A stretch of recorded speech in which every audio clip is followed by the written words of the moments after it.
नमस्कार। यूएनएन भारत में आपका स्वागत है। मैं हूं आपका मित्र आरबी उपाध्याय और आपसे गुजारिश, चैनल को सब्सक्राइब करें, लाइक करें, शेयर करें। आज हम बात करेंगे देश की राजनीति। देश की राजनीति में संवैधानिक संस्थाओं का दायित्व और विपक्ष। लंबे समय से देखा जा रहा है ईडी और सीबीआई दोनों पूरे जोश के साथ विपक्षी नेताओं, विपक्षी पार्टियों को टारगेट कर रही है। ये मैं नहीं कह रहा, विपक्षी नेता चीख चीख कर कह रहे हैं, चाहे वो लालू यादव हों, राबड़ी देवी हों या फिर मनीष सिसोदिया हों, सत्येंद्र जैन हों, लंबी लिस्ट है। और अब तो सरेआम बीजेपी के नेता धमकियां भी दे रहे हैं। जब भी टीवी चैनल पर बहस होती है, विपक्ष के नेताओं को कहा जाता है कि वो जमानत पर हैं। खासकर राहुल गांधी को टारगेट किया जाता है।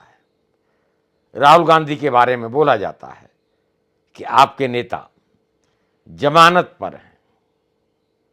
ऐसे में प्रश्न उठना स्वाभाविक है कि जो लोग दागी हैं, बागी हैं या भ्रष्ट हैं, वो लोग जब बीजेपी ज्वाइन कर लेते हैं तो पाक साफ कैसे हो जाते हैं, कैसे दूध के धुले हो जाते हैं। कल भी हमने इस पर एक वीडियो किया था और उस पर हमने बताया था कि बीजेपी की वॉशिंग मशीन में धुलकर किस तरह से सारे दाग खत्म हो जाते हैं उन नेताओं के जिनके खिलाफ बीजेपी खुद सीबीआई इंक्वायरी की मांग करती थी। इसमें महत्वपूर्ण नाम आप देखेंगे, नारदा स्टिंग में बंगाल में शुभेंदु अधिकारी का नाम। कैमरे के सामने रिश्वत लेते हुए और बड़ा बवाल मचा था। बंगाल में कांग्रेस के नेता या बीजेपी के नेता, खासकर बीजेपी के नेता पूरे जोर शोर से मांग उठा रहे थे शुभेंदु अधिकारी के खिलाफ इंक्वायरी की, सीबीआई इंक्वायरी की। और माननीय गृह मंत्री ने भी कहा था कि कैमरे के सामने घूस लेते हैं नारदा स्टिंग की सीबीआई इंक्वायरी। और सीबीआई इंक्वायरी के लिए कोर्ट ने भी कहा था, हाई कोर्ट ने भी और सुप्रीम कोर्ट ने भी। नारदा स्टिंग का आपने नाम सुना होगा, बहुत सारा फर्जीवाड़ा बंगाल में, और बंगाल में बड़ा जबरदस्त राजनीति हुई थी नारदा स्कैम की। लेकिन कुछ समय बाद शुभेंदु अधिकारी बीजेपी ज्वाइन कर लेते हैं।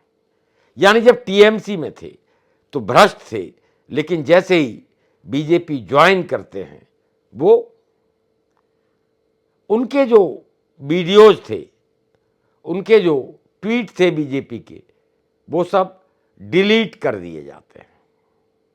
ऐसे में प्रश्न उठना स्वाभाविक है कि जो कल तक भ्रष्ट थे, करप्ट थे, वो बीजेपी जब ज्वाइन कर लेते हैं, बीजेपी का झंडा थाम लेते हैं, तो किस तरह दूध के धुले हो जाते हैं। और फिर परहेज नहीं होता माननीय प्रधानमंत्री, गृह मंत्री को उनके साथ मंच साझा करने का या बात करने से कोई परहेज नहीं होता। जैसे ही बीजेपी ज्वाइन करते हैं, वो दूध के धुले हो जाते हैं, चाहे मुकुल राय हों, चाहे शुभेंदु अधिकारी हों। दोनों नारदा स्कैम में वांटेड थे।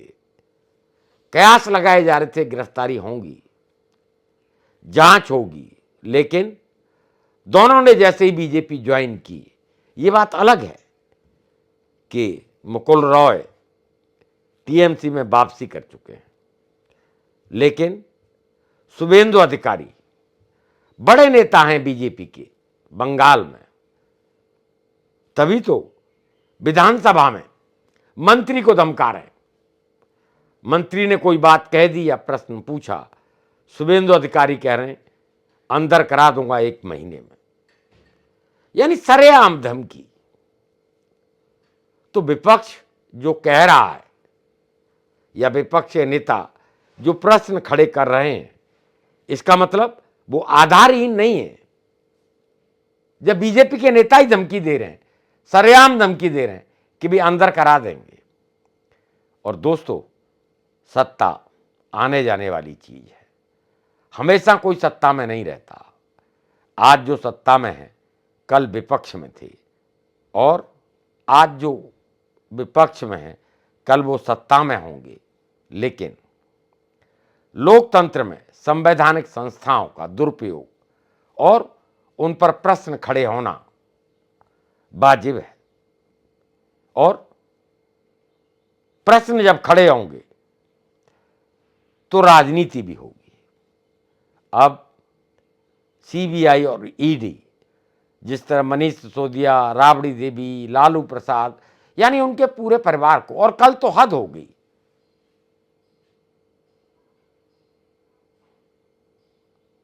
एक महिला को, क्योंकि वो लालू परिवार से है, प्रेग्नेंट है, गर्भवती है, 15 घंटे बिठाया जाता है। मानवता भी शर्मसार होती है। लेकिन ऐसे क्या कारण है कि संवैधानिक संस्थाओं का जो दायित्व है, एक मानवता भी होता है। मानवता के नाते किसी गर्भवती महिला को इस तरीके से बिठाकर रखना आप जायज मानते हैं? मैं ये नहीं कह रहा कौन दोषी है कौन दोषी नहीं है, ये तो न्यायालय तय करेगा। लेकिन कुछ प्रश्न जरूर खड़े होते हैं। मनीष सिसोदिया भी जनता द्वारा चुने गए दिल्ली सरकार के उप मुख्यमंत्री थे। पूछताछ के लिए जब भी बुलाया जा रहा था वो जा रहे थे।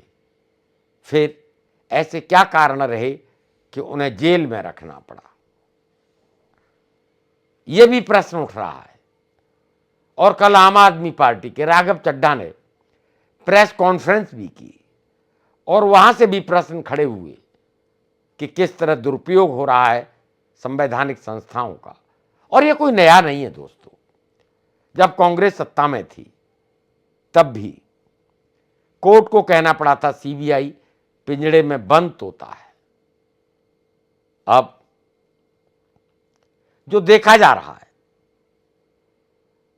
विपक्ष त्राहिमाम कर रहा है। खड़गे ने तो यहां तक कह दिया कि पानी अब सर के ऊपर से गुजरने लगा है। इसके पीछे की रणनीति क्या है, यह समझना जरूरी है। 2023 में कई राज्यों में चुनाव होने हैं, कुछ में हो चुके हैं। 2024 में लोकसभा के चुनाव हैं। मनीष सिसोदिया ने खुद कहा है कि शिक्षा क्रांति और जेल क्रांति, जेल में रखकर विपक्ष के नेताओं को क्या चुनाव जीता जा सकता है? क्या बीजेपी को घमंड हो गया है? अगर नहीं हुआ तो बीजेपी के नेता, शुभेंदु अधिकारी जैसे नेता जो कि कल तक भ्रष्ट थे, जिनके ऊपर बहुत सारे आरोप थे, वो धमकी दे रहे हैं कि 1 महीने में अंदर करा दूंगा। इस धमकी का तात्पर्य क्या है? आप किस तरह देखते हैं इस तरह की धमकियों को, वो भी विधानसभा में सूबे के मंत्री को धमकाना? आप क्या राय रखते हैं? कमेंट्स करिए। ऐसा क्या कारण है कि बागी नेता, भ्रष्ट नेता जब बीजेपी ज्वाइन कर लेते हैं तो वो दूध के धुले हो जाते हैं और उनकी फाइलें बंद कर दी जाती हैं, उनके खिलाफ कोई इंक्वायरी नहीं होती। सीबीआई और ईडी कोई कार्रवाई नहीं करते। और ऐसे ही नहीं, कर्नाटक में रिश्वत लेते हुए, घूस लेते हुए रेड हैंडेड पकड़ा जाना और बीजेपी के नेता का बेटा होने के नाते सीबीआई और ईडी की कार्रवाई का ना होना, यह भी प्रश्न खड़े करता है। आप क्या राय रखते हैं? कमेंट्स करिए।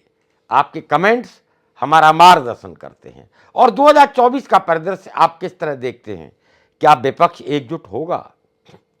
अगर विपक्ष एकजुट होता है तो उसका नेता कौन होगा? अगुवाई कौन करेगा? प्रश्न बहुत सारे खड़े हो रहे हैं और आपसे गुजारिश, कमेंट्स करिए, चैनल को सब्सक्राइब करें, लाइक करें, शेयर करें। नमस्कार।